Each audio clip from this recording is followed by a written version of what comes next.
पुरुष हो या स्त्री, वो अपने जीवन पार्टनर का कैसे करे चुनाव। जय श्री राम। आज हम बहुत ही इम्पोर्टेंट टॉपिक पे बात करने वाले हैं। सबसे पहला नंबर हम बात इस टॉपिक पे करेंगे कि जैसे पुरुष हो या स्त्री, वो अपने जीवन पार्टनर का कैसे करे चुनाव। कि मतलब ये जो पति पत्नी का रिश्ता होता है, एक ऐसा रिश्ता होता है कि एक तरीके से देखा जाए कि एक बैल गाड़ी होती है और उसके दो पहिए होते हैं, उसी तरीके से ये होता है। अगर एक भी गड़बड़, इसका किसी का भी अलाइनमेंट गड़बड़ हुआ तो वो गाड़ी खराब हो जाती है। इसलिए जब भी जीवन साथी चुनाव करना होता है तो बहुत सावधानी पूर्वक करना चाहिए और ये नहीं देखना चाहिए कि इस कुंडली के 26 गुण या 28 गुण मिल रहे हैं तो कुंडली बहुत बढ़िया है। क्योंकि कई बार ऐसा होता है 36 के 36 गुण मिलते हैं और उसके बावजूद भी व्यक्ति का जीवन नरकीय जीवन हो जाता है और पति पत्नी आपस में जो है किसी भी प्रकार का वैवाहिक जीवन का सुख नहीं ले पाते। इसका सबसे बड़ा कारण क्या है? जैसा कि हमारे पास, हम नाम यहां नहीं लेंगे, बहुत सारी हमारे पास मीडिया से जुड़ी हुई लड़कियां अपनी कुंडली दिखाई, मैंने कहा शादी होगा पर तुम्हारा वैवाहिक जीवन चलेगा नहीं, और 2 साल बाद आकर के उनका तलाक हो गया। इसका सबसे पहला कारण यह होता है कि मोह फांस में जो फंसाने का कार्य करता है वो सर्प से ज्यादा जो तीव्र गति से काम करता है वो राहु करता है। राहु मेल को फीमेल की तरफ और फीमेल को मेल की तरफ फंसा देता है और फंसाने के बाद में क्या होता है कि वो कुछ समय तक तो रिश्ते सही चलते हैं, उसके बाद उस रिश्ते को खत्म करवा देता है और एक दूसरे से लोग नफरत करते हैं। क्योंकि जो राहु है उसे अगर कहा जाए तो एक तरीके से राहु ब्लास्ट है, वो एकदम से फटता है। अच्छा करेगा तो एकदम से रातों रात कर देगा और बुरा करेगा तो एकदम से रातों रात कर देगा।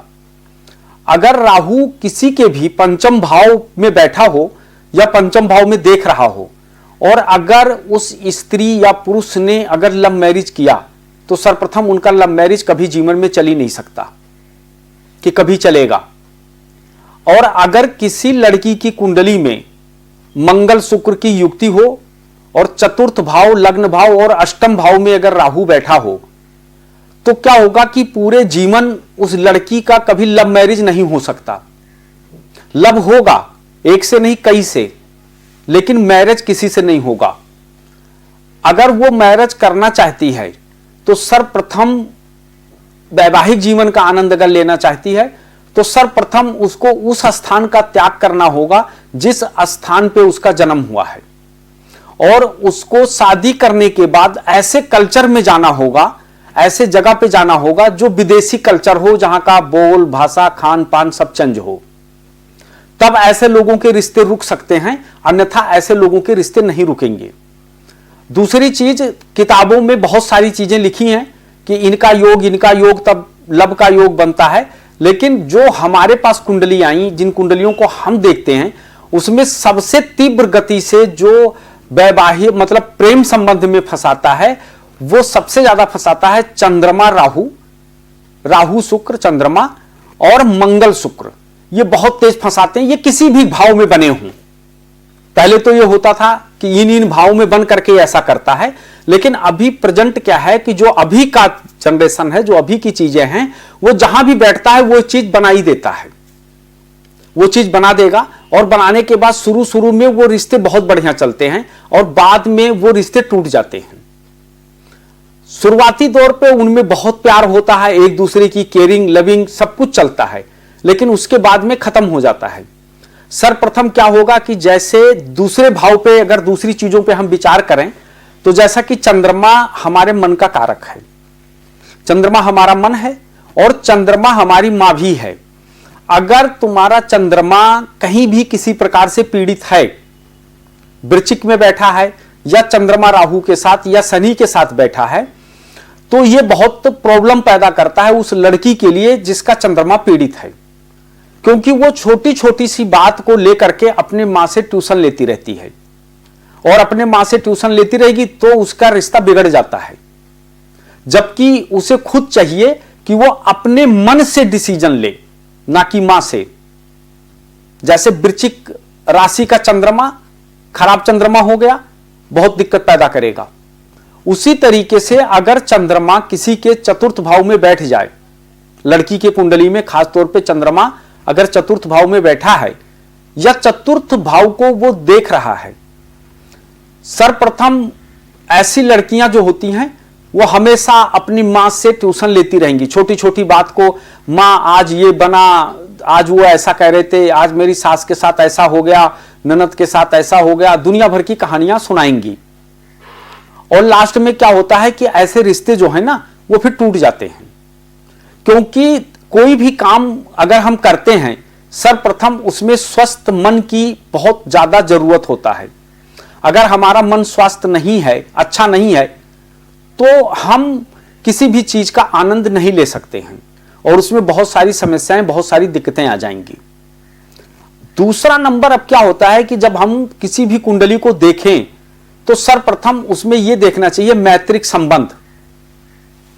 जैसे मैत्रिक संबंध अगर लड़का और लड़की का बन रहा है, राशि मैत्रिक है, तो यह कुछ हद तक बहुत बढ़िया रहेगा, कुछ हद तक ये ठीक रहेगा और इसका अच्छा फायदा लिया जा सकता है। लेकिन अगर पुरुष का चंद्रमा खराब है और लड़की का बढ़िया है तो लड़की अपने पति को संभाल लेगी, और अगर पति का चंद्रमा बढ़िया है और पत्नी का खराब है तो पति संभाल लेगा।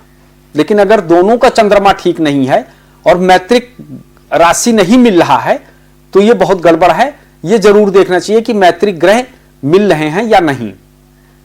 अब हम दूसरी चीज पे अगर हम आते हैं तो जैसे पुरुष है जो, उससे जो है शुक्र जो होता है वो उसका स्त्री होता है, यानी उसकी औरत है शुक्र जो है।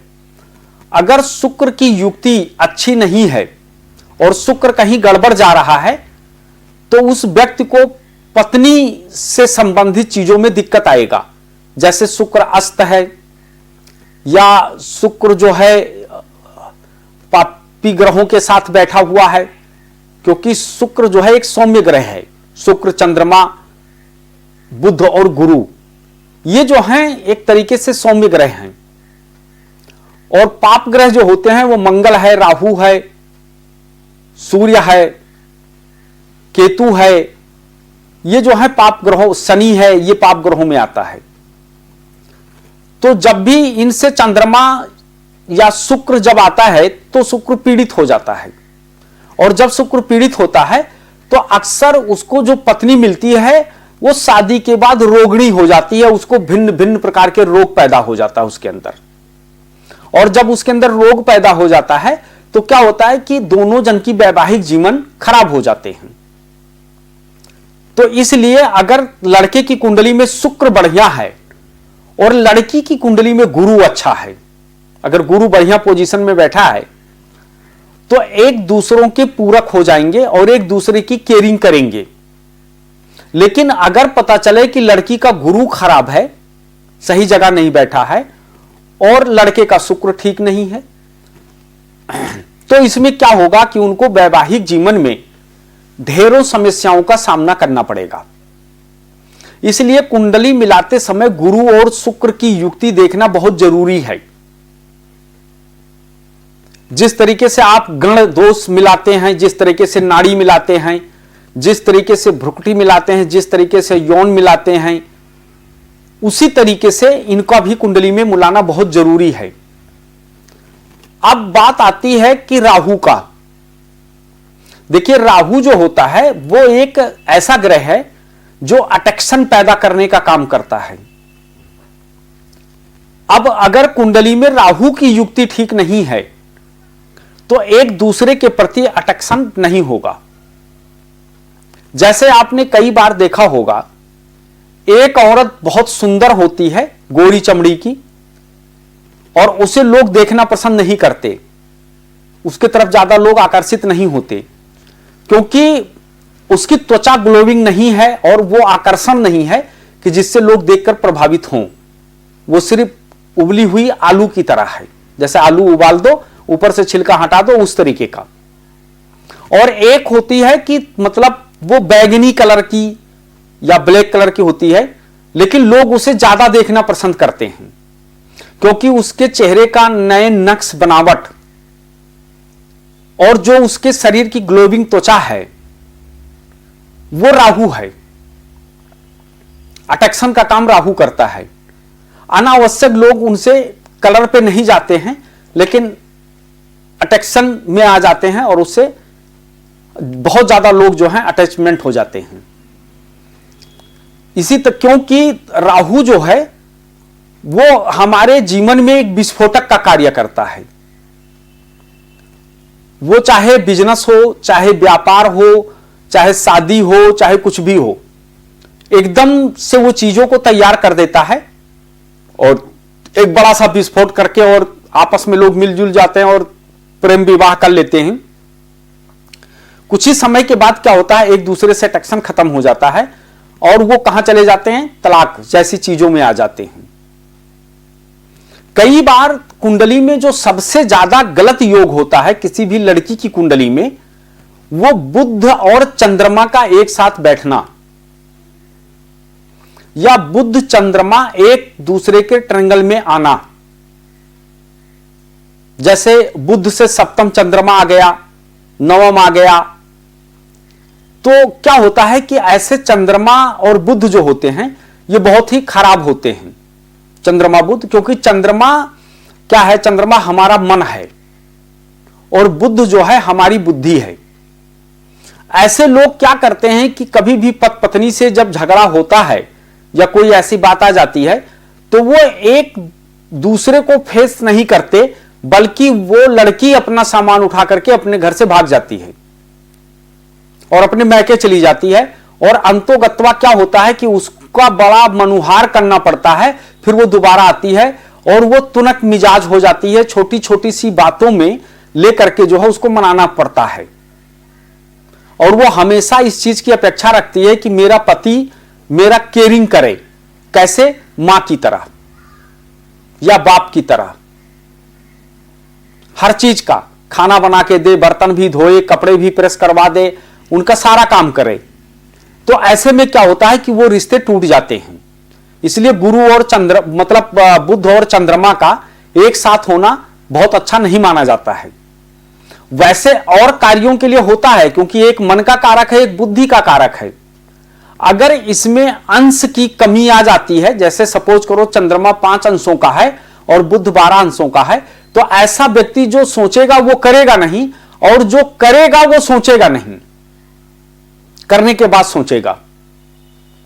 इसी तरीके से क्या होता है कि लड़की की कुंडली में जो उसका पति होता है वो गुरु होता है, गुरु को उसका पति माना गया है।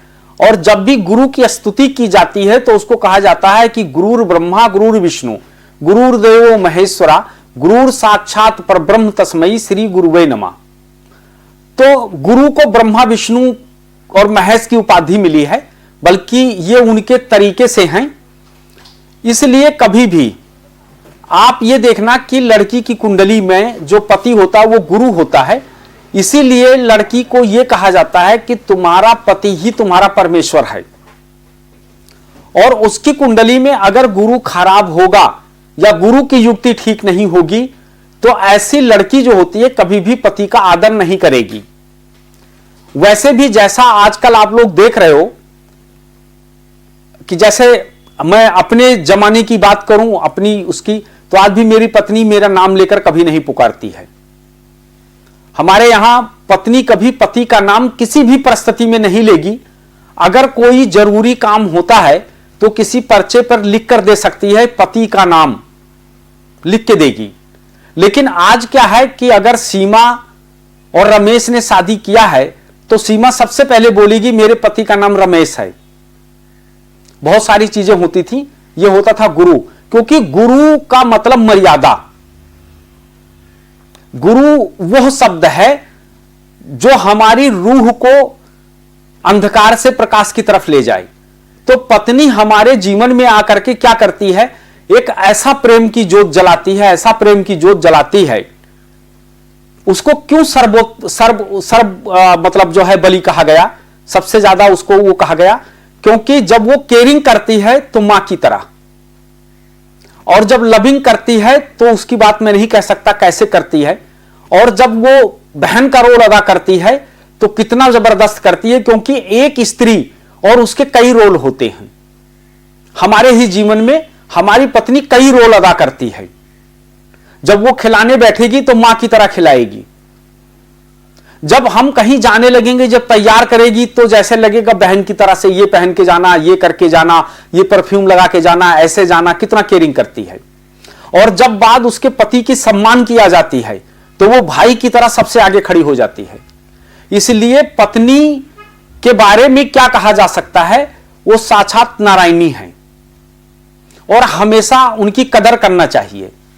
कहावत है कि अगर पत्नी मनोरमा मिल जाए तो उस व्यक्ति के भाग्य का उत्थान कर देती है, और अगर पत्नी जरा सा भी उल्टा मिल गई तो उस कुल का सर्वनाश कर देती है। मतलब कुल का मतलब जो हजारों करोड़ों वर्ष से वो कुल चला आया था उसका भी मतलब जो है नरक कर देती है, उसको गड़क कर देती है, उसका बेड़ा गड़क कर देती है।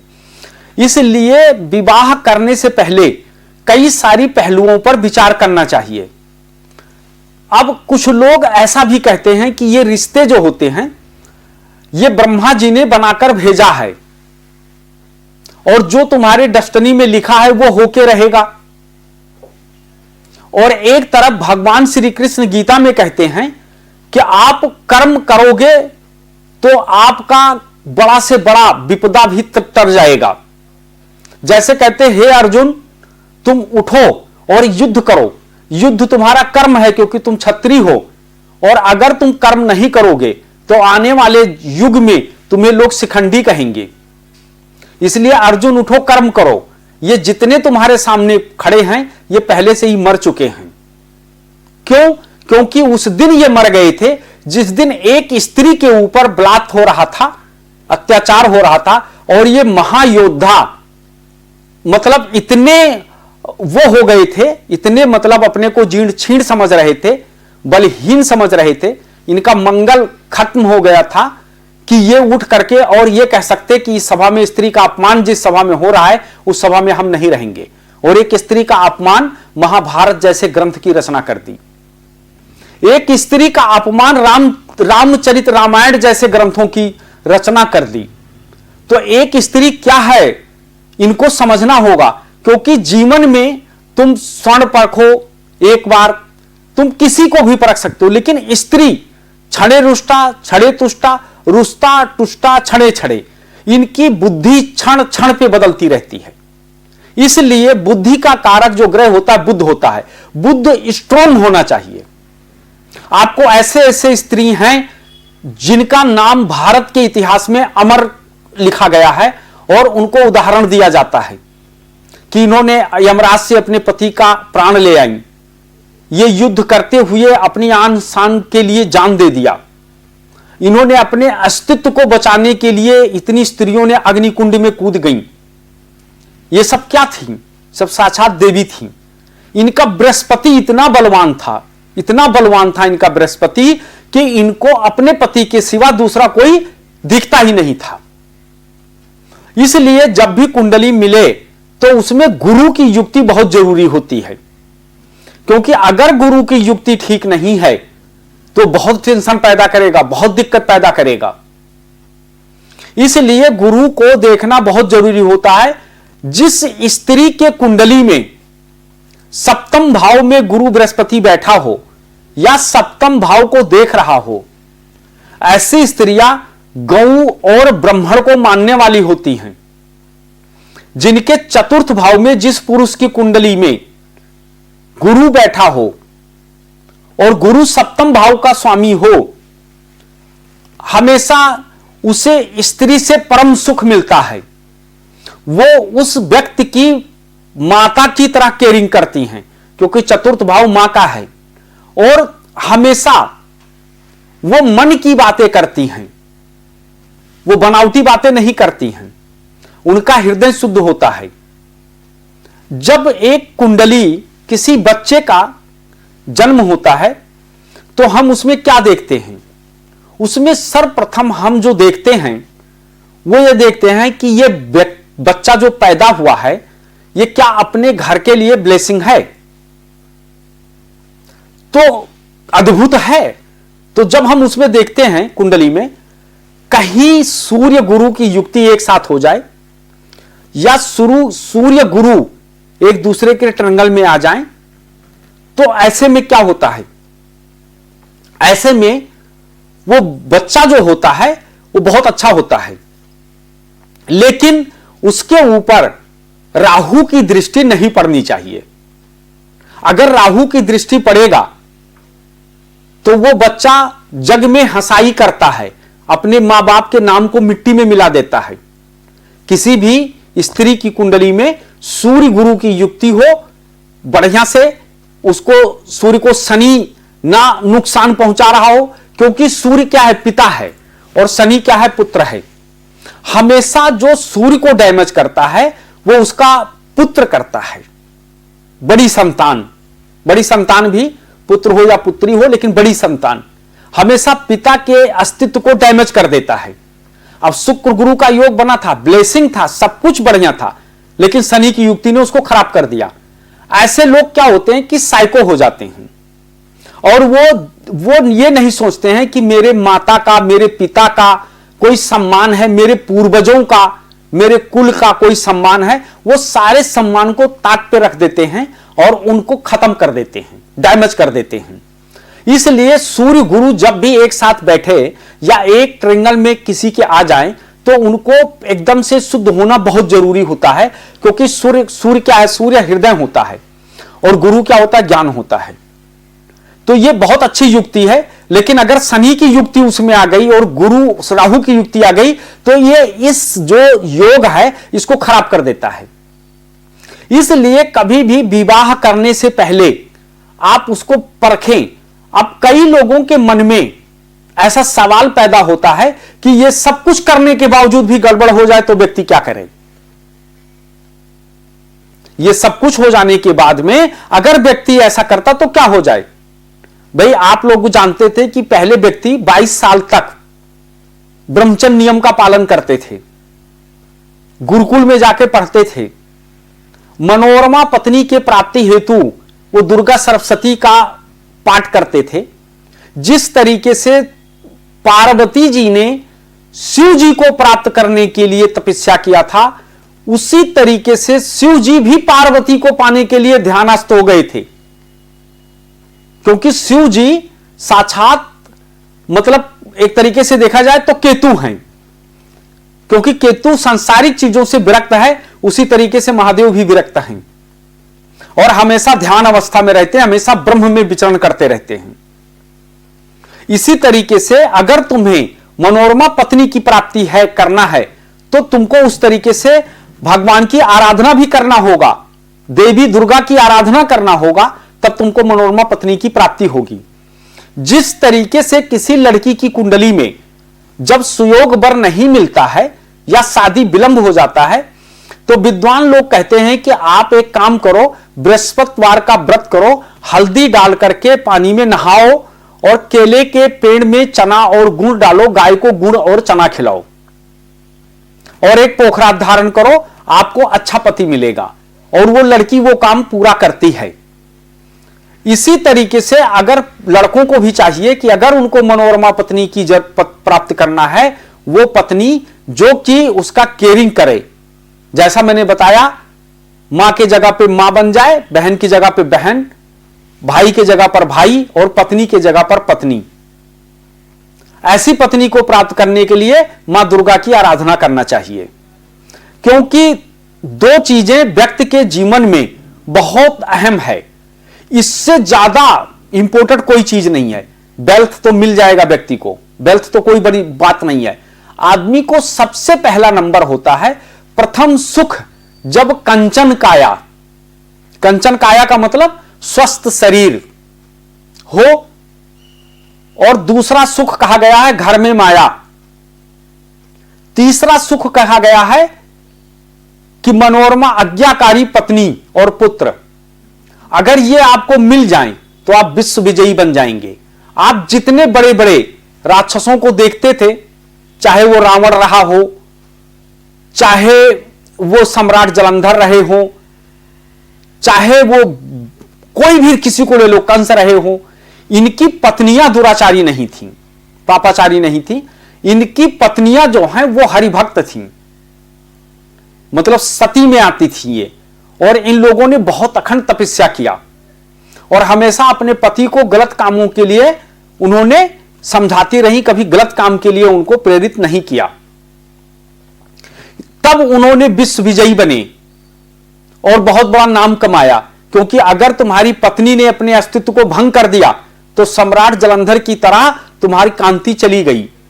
जो हमारे चेहरे की कांति जाती है, वो चाहे पुरुष हो चाहे स्त्री हो, कब जाती है? जब हम पर स्त्री गमन करते हैं और महिला पर पुरुष गमन जब करती है, तब उसके चेहरे की कांति चली जाती है। इसीलिए हमारे यहां इन चीजों को वर्जित माना गया है। इसलिए ऐसी पत्नी को होना चाहिए जो सात्विक हो, जो सतोगुणी हो, जो हमेशा हमारे घर को बनाने वाली हो। ऐसी पत्नियां जब हमारे द्वितीय भाव में आकर के बैठ जाए शुक्र और अपने घर में बैठ जाए, स्वाग्रही होकर बैठ जाए, तो ऐसी पत्नी हमको हमारे परिवार से जो जुड़ती हैं बहुत बढ़िया जुड़ जाती हैं। या सप्तम भाव का स्वामी सप्तम भाव में खुद आके बैठ जाए, जैसे शुक्र आकर के सप्तम भाव मेष लग्न की कुंडली हो और सप्तम भाव में शुक्र आकर के स्वयं अपने घर में बैठ जाए, बहुत अच्छा बना दिया। आप देखते होंगे कितने ऐसी ऐसी पत्नी देखते होंगे जिनका पति दारू पीता है, उनको मारता है, बहुत सारी प्रताड़ना करता है, लेकिन उसके बावजूद भी पत्नी अपने पति की एक गुरु की तरह सेवा करती है। यह उसके पूर्व जन्म कर्मों का संस्कार है। तो इसलिए जब भी आप शादी करें तो आपको सर्वप्रथम चाहिए कि सुयोग वर की प्राप्ति हेतु आप जो हैं उसको किसी विद्वान व्यक्ति के जरिए दोनों कुंडलियों को मिलाकर के आपसी ग्रहों की तालमेल को मिलाकर के करें, तब आपको मनोरम पत्नी की प्राप्ति होगी और आपका जीवन सुखमय बन जाएगा। जिसका घर मजबूत होता है वो संसार में सब कुछ कर सकता है, जिसका घर मजबूत नहीं है वो संसार में कुछ नहीं कर पाता। इसलिए घर की स्वामिनी जो होती हैं वो स्त्री होती है और बाहर का जो स्वामी होता है वो पति होता है। पति का काम है कमा के लाना और पत्नी का काम है कि उस घर को चलाना, तब वो घर चलता है। इसलिए हमेशा अपने पत्नी के साथ सौहार्दपूर्ण जो है लोगों को एक तरीके से व्यवहार करना चाहिए, कभी उनके साथ गलत व्यवहार नहीं करना चाहिए। और अगर मान लिया जाने अनजाने में कभी भी किसी से ये बातें हो गई, तो जो हमारी डेस्टिनी में लिखा हुआ है पंचम भाव, ये पूर्व संचित कर्म है, तो उसको तो नहीं मिटाया जा सकता। लेकिन अभी जो हमसे गलती हुई है, अगर हम एक बार माफी मांग लेंगे तो हमको माफ कर देगी। जाने अनजाने में अगर हमको गलती हुआ, क्योंकि हर पुरुष 40 साल तक स्त्री को स्त्री नहीं समझता, वो एक तरीके से अपने सेक्स का साधन समझता है। 40 साल के बाद जब उसकी इंद्रियां शिथिल होने लगती हैं, तब उनमें मोहब्बत पैदा होता है। तब अगर तुम उनको कह दो कि जाने अनजाने में मुझसे जो गलती हुई थी मुझे माफ कर दो, और वो हमेशा न्याय मूर्ति कही गई है स्त्री को, वो हमेशा न्याय करती है। वो तुरंत कह देगी नहीं ऐसा कोई बात नहीं, मैंने तो आपको जब फेरे लिए थे तभी माफ कर दिए थे। तो समझ लो कि आपका उसने माफ कर दिया तो आपका जो कर्म था वो कट गया। और अगर आपने माफी नहीं मांगा, उसने आपको माफ नहीं किया, तो जो पूर्व जन्म आपका होगा तो वो डेस्टिनी में आपके लिख के आ जाएगा पंचम भाव में, क्योंकि पंचम भाव पूर्व जन्म का कर्म है और नवम भाव जो हमारा है वो अब का कर्म है जो हम कर रहे हैं। तो अगर हम जैसे हम रोड पे चलते हैं, किसी से गाड़ी टकरा जाती है, कोई बात हो गई, हम गाड़ी से निकलते हाथ जोड़ के कह देते हैं सॉरी भैया गलती हो गई माफ कर दो, वो व्यक्ति कहता है चलो ठीक है भाई अगले ध्यान रखना। अगर हम भी अपने टसन में रहें, वो भी रहे, और हमने माफी नहीं मांगा गलती करने के बाद, तो बहुत बड़ा केस चलेगा, थाना पुलिस होगा, दुनिया भर की दिक्कतें आएंगी। तो इसलिए अगर आपसे गलती हुई है तो आपको उनसे प्यार में माफी मांग लेना चाहिए, और माफी मांगने से वो क्षमा कर देगी तो आपके ये डेस्टिनी में नहीं आएगा। इसलिए स्त्री का सम्मान करो। जो व्यक्ति अपने पत्नी का सम्मान करते हैं वो जीवन में सब दुखों से, सब बलाओं से दूर रहते हैं। जैसे मेरी मां, जब तक किसी का मां जिंदा है तब तक उसके लिए न शनि न राहु न केतु न चंद्रमा कुछ नहीं, क्योंकि मां है। मां सारी बलाएं अपने ऊपर ले लेती है। इसी तरीके से जब एक मनोरम पत्नी होती है, वो संसार की समस्त अपने पति की बलाएं, अपने पुत्रों की बलाएं अपने सिर पे ले लेती है। जैसे गाय खुद घास खाती है लेकिन हमें दूध देती है, इसी तरीके से पत्नी होती है। जैसा कि आपने देखा, हमने आप लोगों को यह बताया कि कुंडली कैसे क्या होना चाहिए, कुंडली का किस तरीके से होता है। अगर आपको हमारा एपिसोड अच्छा लगा, बातें अच्छी लगी, तो आप कमेंट करके जरूर बताइएगा हमको, ताकि हम आगे भी आप लोग हमारा उत्साहवर्धन करिए, ताकि मैं अच्छी अच्छी चीजें रिसर्च करके आप लोगों के सामने प्रस्तुत कर सकूं। अभी फिलहाल इतना ही।